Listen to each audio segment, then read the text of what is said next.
Hello students, last લેક્ચરની અંદર આપણે સ્વાધ્યાયનો જે દાખલો છે 29 ત્યાં સુધી વાત કરી ગયા છે. હવે 11.30થી વાત કરીએ. પ્રશ્ન એવો આપ્યો છે કે 10⁻⁵ વોટ પર મીટર સ્ક્વેર તીવ્રતાનો પ્રકાશ 2 સેન્ટીમીટર સ્ક્વેર જેટલી સપાટીનું ક્ષેત્રફળ ધરાવતા સોડિયમ ફોટોસેલ પર પડે છે. એક સોડિયમ ફોટોસેલ છે અને એની 2 સેન્ટીમીટર સ્ક્વેર જેટલી સપાટીનું એનું ક્ષેત્રફળ છે, એના પર આવો પ્રકાશ પડે છે. સોડિયમના ઉપરના 5 સ્તર આપાત પ્રકાશનું શોષણ કરે છે, એટલે કે જે પ્રકાશ આપાત થયો એમાંથી શરૂઆતના જે 5 સ્તર કહી શકાય એના દ્વારા આ પ્રકાશનું શોષણ થયું એવું ધારી અને વિકિરણની તરંગ પ્રકૃતિ મુજબ ફોટોઇલેક્ટ્રિક ઉત્સર્જન માટે કેટલો સમય લાગશે તે નક્કી કરો. ધાતુનું કાર્યવિધેય એટલે વર્ક ફંક્શન આપ્યું છે 2 ઇલેક્ટ્રોન વોલ્ટ અને તમારો જવાબ શું સૂચવે છે. જુઓ, તરંગ પ્રકૃતિ ધારવાનો મતલબ એ છે કે આ ફોટોઇલેક્ટ્રિક અસર માટે ગમે તેટલો સમય લાગતો હોઈ શકે. જો આપણે કણ પ્રકૃતિની વાત કરી હોત તો આ ઘટના તાત્ક્ષણિક હોત, એટલે કે પ્રકાશ આપાત કરતાં જ 10⁻⁹ સેકન્ડમાં જ ઇલેક્ટ્રોનનું ઉત્સર્જન શરૂ થઈ જાત. તો અહીંયા આગળ પહેલી જે માહિતી છે એ હું એક તો લખી નાખું. પહેલું તો મને તીવ્રતા આપી છે 10⁻⁵ વોટ પર મીટર સ્ક્વેર, બરાબર. બીજું મને એવું કીધું છે કે સપાટીનું જે ક્ષેત્રફળ છે એ 2 સેન્ટીમીટર સ્ક્વેર એટલે કે 2 × 10⁻⁴ મીટર સ્ક્વેર છે. પછી જોડે એવું કીધું છે કે 5 સ્તર દ્વારા આ પ્રકાશનું શોષણ થાય છે અને વર્ક ફંક્શન છે એ 2 ઇલેક્ટ્રોન વોલ્ટ છે. તો આ ફોટોઇલેક્ટ્રિક અસર માટે એટલે કે ઇલેક્ટ્રોનના ઉત્સર્જન માટે ટોટલ શું સમય લાગશે એ સમય શોધવાની આપણને વાત કરી છે. તો પહેલું તો થોડુંક આટલું વિચારો કે આપણને વર્ક ફંક્શન ખબર છે. વર્ક ફંક્શનનો અર્થ એવો થાય કે એક ઇલેક્ટ્રોન જે છે એના ઉત્સર્જન માટે જરૂરી ઉર્જા, એટલે કે હું 2 ઇલેક્ટ્રોન વોલ્ટ ઉર્જા આપું એટલે કે 2 × 1.6 × 10⁻⁹ જૂલ ઉર્જા આપું તો 1 ઇલેક્ટ્રોનનું ઉત્સર્જન શક્ય છે. તો પહેલાં તો મારે એ ચેક કરવું પડશે અહીંયા આગળ કે આપણે અહીંયા આગળ કેટલી ઉર્જા એને આપીએ છીએ. તો જુઓ, તીવ્રતા આપી છે, સપાટીનું ક્ષેત્રફળ આપ્યું છે, તો કેટલા જે છે કેટલી ઉર્જા એના દ્વારા સપાટી દ્વારા શોષાય છે એ ઉર્જા મળી શકે. પણ એ ઉર્જા અહીં આગળ 5 સ્તર દ્વારા શોષાય છે. પહેલું તો ખાસ આટલું આપણે નક્કી કરી લઈએ કે આપણે એવું ધારી લઈએ કે ધારો કે એક પરમાણુ છે એના દ્વારા 1 ઇલેક્ટ્રોન ઉત્સર્જિત થાય છે. કારણ કે આપણને એ પણ નથી ખબર કે કેટલા ઇલેક્ટ્રોન ઉત્સર્જિત થાય છે. આપણને વર્ક ફંક્શન 1 ઇલેક્ટ્રોન દીઠ ખબર છે, પણ પહેલાં એ ખબર પડવી જોઈએ કે કેટલા ઇલેક્ટ્રોન ઉત્સર્જિત થાય છે. તો હું પહેલું શું વિચારીશ કે ધારો કે એક પરમાણુ છે એમાંથી 1 ઇલેક્ટ્રોન ઉત્સર્જિત થયો. હવે પરમાણુના ક્ષેત્રફળની વાત કરું તો તમે જાણો છો કે પરમાણુની જે ત્રિજ્યા છે એ 10⁻⁻ મીટર લઈએ છીએ આપણે. તો એનું ક્ષેત્રફળ શું થાય આપણે એપ્રોક્સિમેટલી લઈએ તો ક્ષેત્રફળ એટલે πr² પ્રમાણે ગણીએ. પાઈની વેલ્યુ હું ગણતરીમાં ન લઉં તો એપ્રોક્સિમેટલી r² એટલે 10⁻⁻² એટલે 10⁻20 મીટર સ્ક્વેર જેટલું ક્ષેત્રફળ થયું. એટલે એનો અર્થ એવો થયો કે 10⁻20 મીટર સ્ક્વેર ક્ષેત્રફળ દીઠ 1 ઇલેક્ટ્રોન બહાર આવે છે. તો આપણે પહેલાં એ ગણીએ કે કેટલા ઇલેક્ટ્રોન બહાર આવશે. તો આવા 5 સ્તર છે, બરાબર. તો 5 સ્તરમાંથી ટોટલ કેટલા ઇલેક્ટ્રોન બહાર આવે છે એ આપણે પહેલાં ગણવું છે. તો જુઓ, હું શરૂઆત જે છે એ શરૂઆત અહીંથી કરીશ કે ધારો કે આવું લખી દઈએ આપણે કે ધારો કે સોડિયમના એક પરમાણુ દીઠ 1 ઇલેક્ટ્રોન ઉત્સર્જાય છે. આવું આપણે ધારી લીધું, બરાબર. આવું આપણે લઈ શકીએ. ચલો, હવે પહેલાં આપણે કહીએ કે પરમાણુ છે એ પરમાણુની ત્રિજ્યા શું લઈએ છીએ આપણે 10⁻⁻ મીટર. એનો અર્થ એવો થાય કે પરમાણુ છે એ પરમાણુનું અસરકારક ક્ષેત્રફળ એટલે πr² આપણે પ્રમાણે લખીએ તો 10⁻20 મીટર સ્ક્વેર લઈ શકાય, બરાબર. આટલું એનું ક્ષેત્રફળ થયું. હવે વિચારો, જુઓ, એક પરમાણુમાંથી 1 ઇલેક્ટ્રોન ઉત્સર્જિત થાય છે. એનો અર્થ એવો થાય કે 10⁻20 મીટર સ્ક્વેર હું ક્ષેત્રફળની વાત કરું તો એના દીઠ 1 ઇલેક્ટ્રોન ઉત્સર્જિત થયો. તો મારી પાસે આવા ટોટલ 5 સ્તર છે. તો 5 સ્તરમાંથી કેટલા ઇલેક્ટ્રોન ઉત્સર્જિત થશે? તો આપણે હવે ત્રિરાશિ મૂકવી પડે. શું લખવું પડે? જુઓ, આવું લખી શકાય, એક પરમાણુ દીઠ એટલે કે 10⁻20 મીટર સ્ક્વેર ક્ષેત્રફળ દીઠ 1 ઇલેક્ટ્રોન ઉત્સર્જાય તો આપણી પાસે કેટલા સ્તર છે? તો 5 પરમાણુ સ્તર છે, બરાબર. 5 પરમાણુ સ્તર એટલે શું થશે? 5 ગુણ્યા 10⁻20 મીટર સ્ક્વેર થયું. આટલા દીઠ થયું, સોરી, એકનું ક્ષેત્રફળ 2 ગુણ્યા 10⁻4 મીટર સ્ક્વેર છે, સોરી.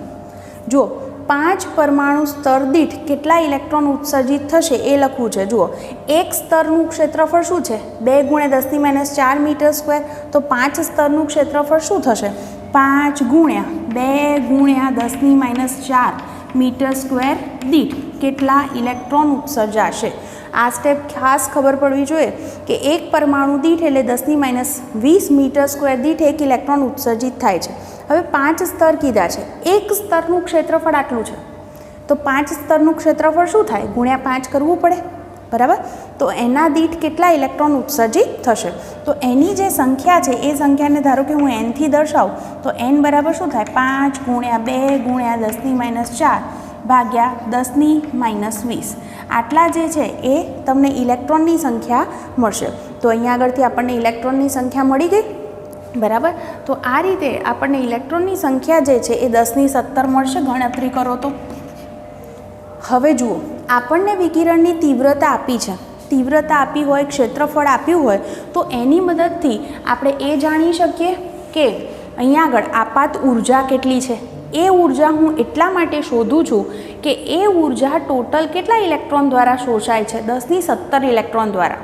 તો આપણે એ ગણવું પડે કે એક ઇલેક્ટ્રોનના ભાગમાં કેટલી ઉર્જા આવશે, જેથી કરી અને આપણે કાર્યવિધેયની મદદથી જવાબ શોધી શકીએ. કારણ કે કાર્યવિધેય જેટલી ઉર્જા શોષવા લાગતો સમય આપણને 2 ઇલેક્ટ્રોન વોલ્ટ જે છે એ એક ઇલેક્ટ્રોન માટેની ઉર્જા છે ઉત્સર્જન કરાવવા માટેની. તો જુઓ, ફરીથી હું આટલું કહી દઉં. મેં એવું ધારી લીધું કે જે પ્રકાશ પડે છે એ પ્રકાશ આપણને કીધું છે કે 5 સ્તર દ્વારા શોષાય છે. એક સ્તરનું ક્ષેત્રફળ 2 ગુણ્યા 10⁻4 મીટર સ્ક્વેર છે, તો 5 સ્તરનું ક્ષેત્રફળ શું થાય? ગુણ્યા 5. પહેલો પોઈન્ટ આ. બીજું કે આપણે એવું ધારીએ કે જે પ્રકાશ પડે છે તો જે એક સોડિયમનું પરમાણુ હોય તો એના દીઠ એક ઇલેક્ટ્રોન ઉત્સર્જિત થાય છે. તો એટલા માટે આપણે અહીંયા આગળ ગણવું પડે કે એક પરમાણુનું ક્ષેત્રફળ શું? તો 10⁻20 મીટર સ્ક્વેર.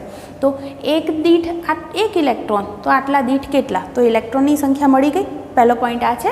હવે આપણે તીવ્રતાનું સૂત્ર લઈએ કે તીવ્રતા બરાબર શું સૂત્ર લખાય? ઉર્જા ભાગ્યા સમય ગુણ્યા ક્ષેત્રફળ. તો હું આ સૂત્રનો ઉપયોગ કરું તો આના પરથી કેટલી ઉર્જા આપાત થઈ શું લખી શકાય? તો આપાત ઉર્જાને સૂત્રનો કરતા કરીએ તો IT × A થાય. I જે છે તીવ્રતા 10⁻5 છે, સમય જે છે એ સમય આપણે 1 સેકન્ડમાં ગણી રહ્યા છીએ, અને ક્ષેત્રફળ છે 2 ગુણ્યા 10⁻4. એનો મતલબ મારો જવાબ થયો 2 ગુણ્યા 10⁻9 જૂલ. આ જે ઉર્જા છે એ કેટલા સમયમાં શોષાઈ? તો આપણે તીવ્રતાના સૂત્રમાં જુઓ, તીવ્રતામાં શું આવે છે? છેદને એકમ કહીએ છીએ. એટલે 1 સેકન્ડમાં શોષાતી ઉર્જા છે, બરાબર. અને આ ઉર્જા જે આપાત થઈ એ ટોટલ કેટલા ઇલેક્ટ્રોન દ્વારા શોષાઈ? તો 10⁻17. તો આપણે શું કહેવું પડે કે આટલી ઉર્જા 10⁻17 ઇલેક્ટ્રોન દ્વારા 1 સેકન્ડમાં શોષાય છે. તો હવે હું ત્રિરાશિ મૂકી શકું કે 10⁻17 ઇલેક્ટ્રોન દ્વારા શોષાતી ઉર્જા આટલી છે, તો એક ઇલેક્ટ્રોનના ભાગમાં શું ઉર્જા આવશે? તો શું લખશું હવે કે માટે 10⁻17 ઇલેક્ટ્રોન દ્વારા શોષાતી ઉર્જા બરાબર 2 ગુણ્યા 10⁻9 જૂલ. તો એક ઇલેક્ટ્રોન દ્વારા શોષાતી ઉર્જા કેટલી? તો શું લખી શકાય? તો એક ઇલેક્ટ્રોન દ્વારા શોષાતી ઉર્જા કેટલા સમયમાં? 1 સેકન્ડમાં. શોષાતી ઉર્જા બરાબર શું થશે? 2 ગુણ્યા 10⁻9 ડિવાઇડેડ બાય 10⁻17. એટલે તમારો જવાબ થશે 2 ગુણ્યા 10⁻26 જૂલ. કેટલા સમયમાં? 1 સેકન્ડમાં. તો હવે શું ત્રિરાશિ મુકાય? જુઓ કે એક ઇલેક્ટ્રોનને આટલી ઉર્જા શોષવા 1 સેકન્ડ સમય લાગ્યો, તો આટલી ધીરે ધીરે પેલું તરંગવાદ કહે છે ને કે ધીરે ધીરે ઉર્જા ભેગી કરે, પછી વર્ક ફંક્શન જેટલી ભેગી થાય પછી એ ઉત્સર્જિત થાય. તો હવે શું ત્રિરાશિ મૂકવાની? આટલી ઉર્જા શોષવા માટે લાગતો સમય 1 સેકન્ડ છે, તો 2 ઇલેક્ટ્રોન વોલ્ટ એટલે 2 ગુણ્યા 1.6 ગુણ્યા 10⁻19 જૂલ ઉર્જા શોષવા એને કેટલો સમય લાગશે? તો હવે લખી દઈએ કે હવે શું લખીશું આપણે કે 2 × 10⁻26 જૂલ ઉર્જા શોષવા ઇલેક્ટ્રોનને લાગતો સમય 1 સેકન્ડ છે, તો કેટલી ઉર્જા વર્ક ફંક્શન જેટલી એટલે 3.2 × 10⁻19 જૂલ ઉર્જા શોષવા માટે કેટલો સમય લાગશે? તો એ સમયને આપણે સૂત્રનો કરતા કરીએ તો T બરાબર શું લખી શકાય? 3.2 × 10⁻19 ડિવાઇડેડ બાય 2 × 10⁻26.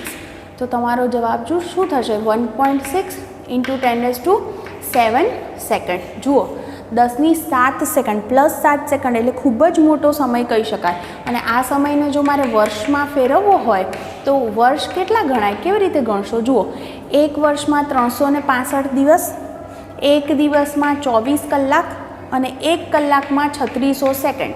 તો તમારો જે જવાબ છે એ વર્ષમાં મળે. આટલાની ગણતરી કરો, તમને શું જવાબ મળે છે એ ચેક કરો તો જરા. તમને લગભગ આન્સર મળશે 0.51 વર્ષ. આટલો લાંબો સમય લાગશે. એનો સીધો મતલબ એમ થાય કે આ જે ઘટના છે એ આપણે ફોટો ઇલેક્ટ્રિક અસર દ્વારા એટલે કે પ્રકાશના કણ સ્વરૂપ દ્વારા સમજાવી શકીએ નહીં, કારણ કે જો કણ સ્વરૂપ હોત તો ઇલેક્ટ્રોનનું ઉત્સર્જન તાત્ક્ષણિક થઈ જાય, પણ આ વસ્તુ તરંગવાદ મુજબ જ સમજી શકાય. હું હજી ફરીથી સમજાવું છું કારણ કે થોડોક સમજવો પડે એવો ક્વેશ્ચન છે. તમને એવું કીધું હતું કે વર્ક ફંક્શન આપ્યું છે. વર્ક ફંક્શનનો અર્થ એવો થાય કે 2 ઇલેક્ટ્રોન વોલ્ટ ઉર્જા 1 ઇલેક્ટ્રોનને મળે તો ઇલેક્ટ્રોનનું ઉત્સર્જન થાય. આપણને પ્રશ્ન એ છે કે કેટલા સમયમાં તમારો ઇલેક્ટ્રોન આટલી ઉર્જા ભેગી કરી લેશે અને પછી એ ઉત્સર્જિત થશે. તો આપણે આટલી ઉર્જા ભેગો કરવા લાગતો સમય પૂછ્યો છે. તો પહેલાં તો આપણને એ ખબર પડવી જોઈએ કે આપણે જે પ્રકાશ આપાત કરીએ છીએ એના દ્વારા જે ઉર્જા આપાત થાય છે એ કેટલા ઇલેક્ટ્રોનને મળે છે અને કેટલા સમયમાં મળે છે. તો એના માટે આપણને 5 સ્તર દીઠ કેટલા ઇલેક્ટ્રોન છે એની સંખ્યા પહેલાં મળી ગઈ ત્રિરાશિથી, કે એક સ્તરમાં 1 ઇલેક્ટ્રોન ઉત્સર્જિત થાય છે તો 5 સ્તરમાંથી કેટલા? એક સ્તરનું ક્ષેત્રફળ આપ્યું હતું એટલે 5નું આપણે ખબર હતી, બરાબર? આ પહેલું વસ્તુ. હવે તીવ્રતા પરથી આપણને આપાત ઉર્જા મળી જાય, આ સિમ્પલ વસ્તુ છે. અને આ જે ઉર્જા છે એ કેટલા ઇલેક્ટ્રોન શોષે છે? તો 10⁻17. તો આટલી ઉર્જા 10⁻17 વચ્ચે વહેંચાય છે તો 1 ઇલેક્ટ્રોનના ભાગમાં કેટલી ઉર્જા આવશે? અને એ પણ સમય પણ શું છે? 1 સેકન્ડમાં. તો આપણે એની ગણતરી કરી શકીએ. તો 1 સેકન્ડમાં શોષાતી ઉર્જા મળી ગઈ. કેમ આપણે 1 ઇલેક્ટ્રોન દીઠ ગણતરી કરી? કારણ કે વર્ક ફંક્શન 1 ઇલેક્ટ્રોન દીઠ હોય માટે. તો એનો ઉપયોગ કર્યો, પછી ત્રિરાશિ મૂકી કે આટલી ઉર્જા શોષવા ઇલેક્ટ્રોનને 1 સેકન્ડ સમય લાગ્યો તો વર્ક ફંક્શન જેટલી ઉર્જા શોષવા એને કેટલો સમય લાગશે. તો આ રીતે તમે જવાબ શોધી શકશો અને આ રીતે તમારે એને લખી લેવાનો છે. તો ધ્યાનથી આને લખી લેશો, બરાબર? હવે નેક્સ્ટ ક્વેશ્ચન પર જઈએ. જુઓ, નેક્સ્ટ ક્વેશ્ચન આપણને શું કીધેલો છે? Question number 31. આ સ્ટેપ ખબર પડી હશે. ઉર્જા શોષવા ઇલેક્ટ્રોનને લાગતો સમય બરાબર 1 સેકન્ડ. તો આટલી ઉર્જા 3.2 × 10⁻19 જૂલ માટે કેટલો? આવી ત્રિરાશિ અહીંયા આગળ આપણે લખેલી છે. ઓકે, નેક્સ્ટ ક્વેશ્ચન આવો કીધો છે. સ્ફટિક દ્વારા વિવર્તનના પ્રયોગો ક્ષકિરણો કે યોગ્ય વોલ્ટેજ દ્વારા પ્રવેગિત કરેલા ઇલેક્ટ્રોન વડે કરી શકાય છે. કયા શોધક એટલે કે કિરણની ઉર્જા વધુ હશે? તમારે માત્રાત્મક સરખામણી માટે જે કિરણ છે એની તરંગ લંબાઈ 1 એંગસ્ટ્રોમ લેવાની છે, જે લેટિસના આંતરપરમાણવીય અંતરના ક્રમની છે. માસ ઓફ ઇલેક્ટ્રોન પણ તમને અહીંયા આગળ આપી દીધું છે. જુઓ, અહીંયા આગળ શું કહેવા માંગે છે કે તમારે ઉર્જા શોધવી છે, બરાબર? ઉર્જા શોધવી હોય તો પહેલાં તો આપણે જે ફોટોન છે એ ફોટોનની ઉર્જા શોધી કાઢીએ. તમને જે છે એ એક્સરે છે, એક્સરેનું ફોટોન છે એની તરંગ લંબાઈ આપી છે કેટલી? 1 એંગસ્ટ્રોમ, મતલબ કે 10⁻10 મીટર. આ તરંગ લંબાઈ આપણને ફોટોન માટે આપી દીધી છે, બરાબર? સાથે સાથે આપણે આની મદદથી જે ફોટોન છે એની ઉર્જા શોધી શકીએ. તો હું લખી દઉં કે માટે ફોટોનની ઉર્જા E બરાબર hν એટલે કે hc/λ એટલે 6.63 × 10⁻34, c છે 3 × 10⁸ અને લેમ્ડા છે 10⁻10. તમારો જે જવાબ છે એ પહેલાં જૂલની અંદર તમને મળશે 19.89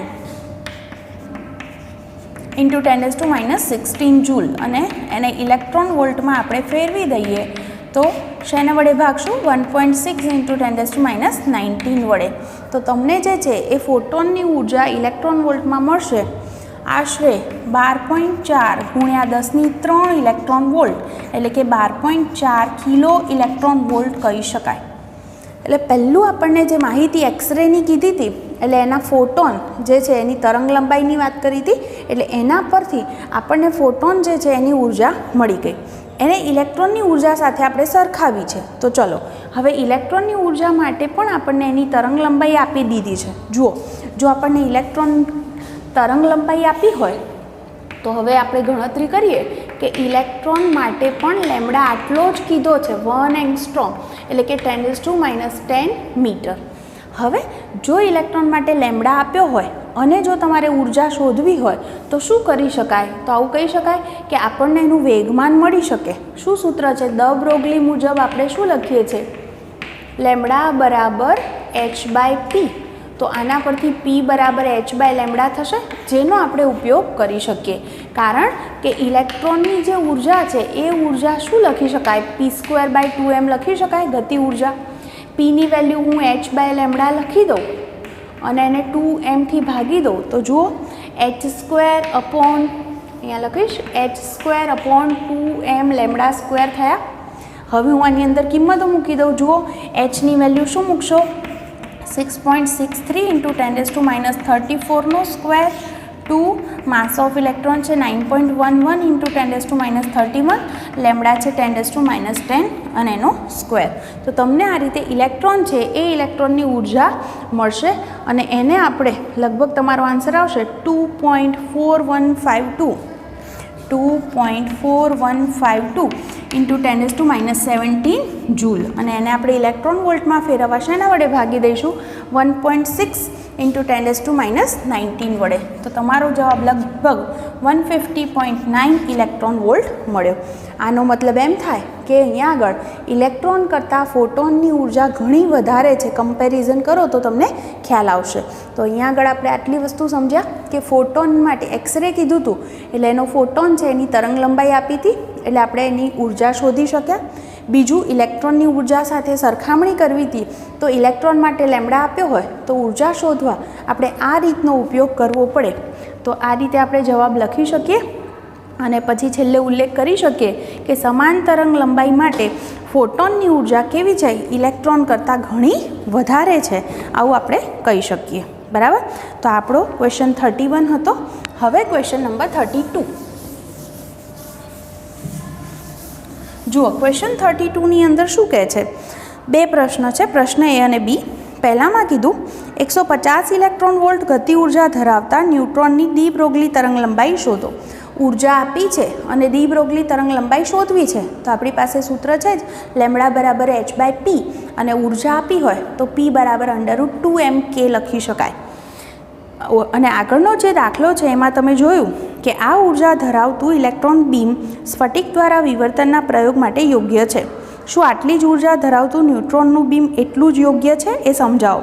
જુઓ, આપણને જે છે, જો અહીંયા આગળ પ્રયોગ જો આપણે કરતા હોય વિવર્તનનો પ્રયોગ, તો એનો અર્થ એવો થાય કે જો આપણે અહીંયા આગળ આવી ગોઠવણી હોય કે પરમાણુ આવી રીતે ગોઠવાયેલા હોય અને એમની વચ્ચેનું જે અંતર છે એની કમ્પેરિઝન અને આપણું જે તરંગ છે એ તરંગ જે, અથવા તો આપણે અહીંયા ન્યુટ્રોન આપાત કરીએ છીએ, તો એની બંનેની આપણે કમ્પેરિઝન કરવી પડે કે એ અંતર સાથે અને આપણું જે અહીંયા આગળ આપાત જે છે ન્યુટ્રોન અથવા ઇલેક્ટ્રોન, તો એની સાથે આપણે કમ્પેરિઝન કરીએ.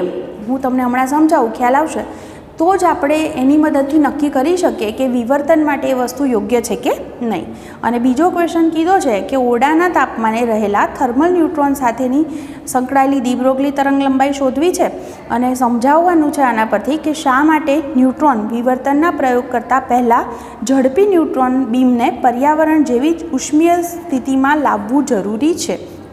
જુઓ, પહેલો જે ક્વેશ્ચન છે એમાં તમને ઉર્જા જે આપી છે એ 150 ઇલેક્ટ્રોન વોલ્ટ આપી છે, એટલે આપણે એને જૂલમાં ફેરવવી હોય તો 1.6 × 10⁻⁻19 વડે ગુણવી પડે, બરાબર. પહેલું શું શોધવાનું, પછી માસ ઓફ ન્યુટ્રોન પણ તમને આપી દીધા છે 1.675 × 10⁻27 કિલોગ્રામ, અને ન્યુટ્રોન સાથે સંકળાયેલી ડી બ્રોગલી તરંગ લંબાઈ શોધવી છે. તો હવે જો આપણે ડી બ્રોગલી તરંગ લંબાઈની વાત કરીએ તો શું સૂત્ર લખીશું, ડી બ્રોગલી તરંગ લંબાઈ લેમ્ડા બરાબર h/p અને p બરાબર √2mk લખી શકાય. તો હું આમાં કિંમતો મૂકું તો h એટલે 6.63 × 10⁻34 અપોન √2, માસ ઓફ ન્યુટ્રોન આપણને આપ્યું છે 1.675 × 10⁻27 અને ગતિ ઉર્જા 150 ગુણ્યા 1.6 ગુણ્યા 10⁻19.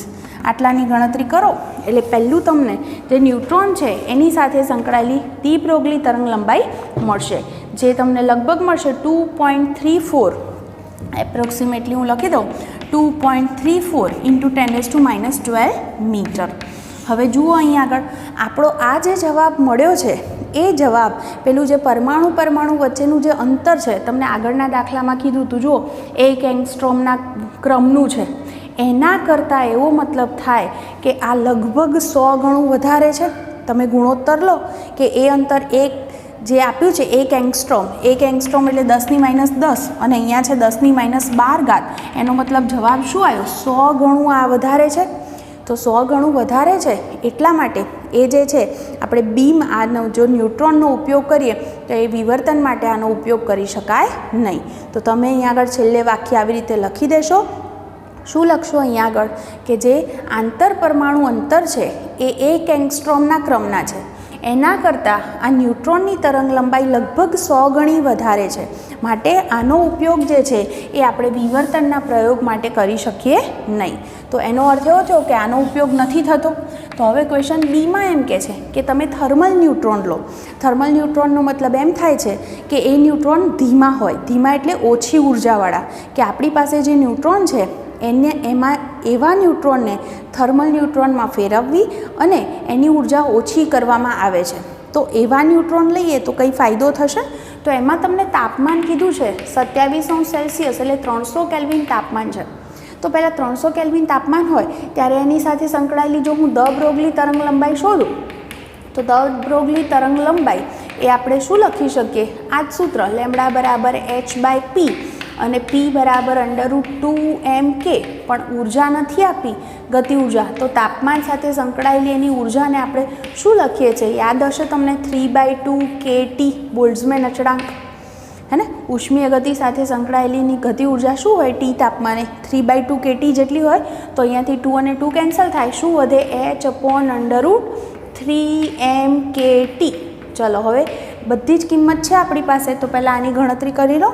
એચની વેલ્યુ 6.63 × 10⁻34 અપોન √3, માસ છે 1.675 × 10⁻27, બોલ્ટ્ઝમેન અચળાંક તમે જાણો છો 1.38 × 10⁻23 અને ટેમ્પરેચર છે 300 કેલ્વિન.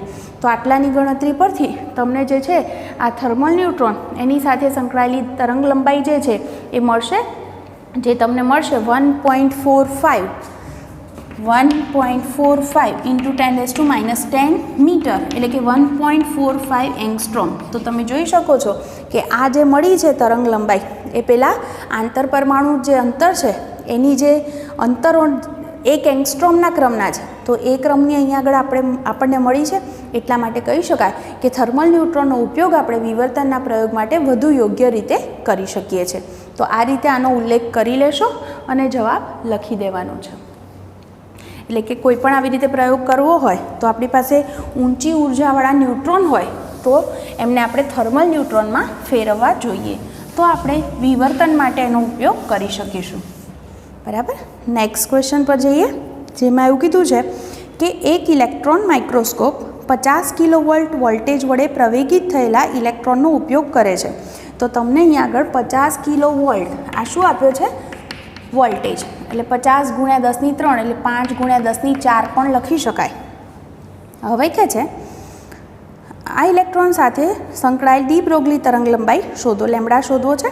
જો બીજા પરિબળ એટલે કે ન્યુમેરિકલ, એપર્ચર વગેરે લગભગ એના એ જ લેવામાં આવે તો ઇલેક્ટ્રોન માઇક્રોસ્કોપની વિભેદન શક્તિ અને પીળા પ્રકાશનો ઉપયોગ કરતા ઓપ્ટિકલ માઇક્રોસ્કોપની વિભેદન શક્તિ વચ્ચેની સરખામણી કરો. તમને આની કમ્પેરિઝન કરવાની પણ કીધેલી છે.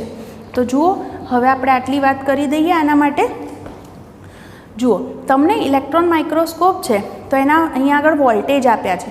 વોલ્ટેજ આપે તો આપણને એની ગતિ ઉર્જા મળી શકે અને એની મદદથી આપણે ડી બ્રોગલી તરંગ લંબાઈ શોધી શકીએ. તો હવે લખી દઉં અહીંયા આગળ કે ઇલેક્ટ્રોનની ડી બ્રોગલી તરંગ લંબાઈ, તમને યાદ હશે સૂત્ર લેમ્બડા બરાબર ઓરિજિનલ h/p. p નથી ખબર તો એની જગ્યાએ √2mk લખી શકાય અને ગતિ ઉર્જા જે છે એ ગતિ ઉર્જા બરાબર ev લખી શકાય. v જેટલા સ્થિતિમાનના તફાવત હેઠળ પ્રવેગિત કરીએ એટલે ગતિ ઉર્જા બરાબર આપણે ev લખી શકીએ. બધી માહિતી છે આપણી પાસે, મૂકી દઈએ. અપોન √2 જે દળ છે એ દળ ઇલેક્ટ્રોન છે એટલે 9.1 × 10⁻31 લઈશ. ની વેલ્યુ 1.6 × 10⁻19 અને વોલ્ટેજ 50 એટલે 5 × 10⁴ આપ્યા છે. તો આની મદદથી મને પહેલો જે છે એ લેમ્બડા મળી જશે, જે મળશે મને 5.5 × 10⁻12 મીટર. તો આ જે છે એ લેમ્બડા ઓફ ઇલેક્ટ્રોન મને મળી ગયા. હવે બીજું જોડે શું કીધું છે આપણને પીળા રંગ માટે. જો પીળા રંગની જે તરંગ લંબાઈ છે એ 5500 એંગસ્ટ્રોમ લઈ શકાય. એટલે કે લેમ્બડા ઓફ વાય એટલે લખું પીળા રંગ માટે લેમ્બડા શું છે 5500 એંગસ્ટ્રોમ બરાબર. એટલે કે આપણે લખીએ તો 550 × 10⁻9 મીટર પણ લખી શકાય. તો આટલી પીળા રંગની આપણને તરંગ લંબાઈ આપી છે અને તમને એવું કીધું છે કે ઇલેક્ટ્રોન માઇક્રોસ્કોપની અને ઓપ્ટિકલ માઇક્રોસ્કોપની વિભેદન શક્તિ છે એમની આપણને સરખામણી કરવાની કીધી છે. જો યાદ કરો, માઇક્રોસ્કોપની જે વિભેદન શક્તિ છે એ કેવી છે? વિભેદન શક્તિ, એને આપણે રિઝોલ્યુશન પાવર પણ કહીએ છીએ. તો એ કેવો હોય છે? ચલે છે 1/લેમ્બડા, લેમ્બડાના વ્યસ્ત પ્રમાણમાં હોય છે. તો આપણને અહીંયા આગળ કોની કોની વિભેદન શક્તિની વાત કરી છે? એક તો ઇલેક્ટ્રોન માઇક્રોસ્કોપ, તો ઇલેક્ટ્રોન માઇક્રોસ્કોપની વિભેદન શક્તિ, અને બીજો કયો લેવાનો કીધો છે? ઓપ્ટિકલ માઇક્રોસ્કોપ, કે જેની અંદર આપણે પીળા રંગના પ્રકાશનો ઉપયોગ કર્યો છે. તો આવા ઓપ્ટિકલ માઇક્રોસ્કોપની વિભેદન શક્તિ કીધી છે. તો લખું અહીંયા કે ઓપ્ટિકલ માઇક્રોસ્કોપની વિભેદન શક્તિ. તો જુઓ, આપણે બંનેની કિંમતો મૂકીએ તો લેમ્બડા વ્યસ્ત સંબંધ છે એટલે અહીંયા લેમ્બડા ઓફ વાય ઉપર આવશે અને અહીંયા લેમ્બડા ઓફ ઇલેક્ટ્રોન છેદમાં આવશે. લેમ્બડા ઓફ વાય શું છે? 550 × 10⁻9 છે. તો લેમ્બડા ઓફ ઇલેક્ટ્રોન લગભગ એ જ છે ને 5.5 બરાબર. તો 5.5 × 10⁻12. તો તમારો જે જવાબ છે આ પોઈન્ટને ધ્યાનમાં લો તો લગભગ 10⁵ આવે. તો આનો અર્થ એવો થાય કે ઇલેક્ટ્રોન માઇક્રોસ્કોપની વિભેદન શક્તિ કેવી છે? ઓપ્ટિકલ માઇક્રોસ્કોપની વિભેદન શક્તિ કરતાં 10⁵ ગણી વધારે છે. એટલા માટે જ આપણે ઇલેક્ટ્રોન માઇક્રોસ્કોપ જે છે એનો ઉપયોગ કરતા હોઈએ છીએ. કારણ કે વિભેદન શક્તિ જેટલી વધારે એટલું તમે વધારે સારું રિઝલ્ટ મેળવી શકો છો. અને એવું બોલાય કે ઘટકો વચ્ચે જે તફાવત છે એ તફાવત તમને જાણી શકાય છે. તો આ રીતે એમની કમ્પેરિઝન કરી એટલે ઇલેક્ટ્રોનની તરંગ લંબાઈ શોધી અને એને પીળા રંગ જે છે એની મદદથી એની લેમ્બડા ખબર હતો એટલે એની મદદથી માઇક્રોસ્કોપની અને મતલબ કે ઇલેક્ટ્રોન માઇક્રોસ્કોપ અને ઓપ્ટિકલ માઇક્રોસ્કોપની વિભેદન શક્તિ આપણે જે છે એ બંનેનો ગુણોત્તર લઈ અને શું તફાવત છે એ આપણે સમજી શક્યા. તો અહીં સુધી આજે વાત કરીશું, બાકીના દાખલા નેક્સ્ટ ટાઈમ.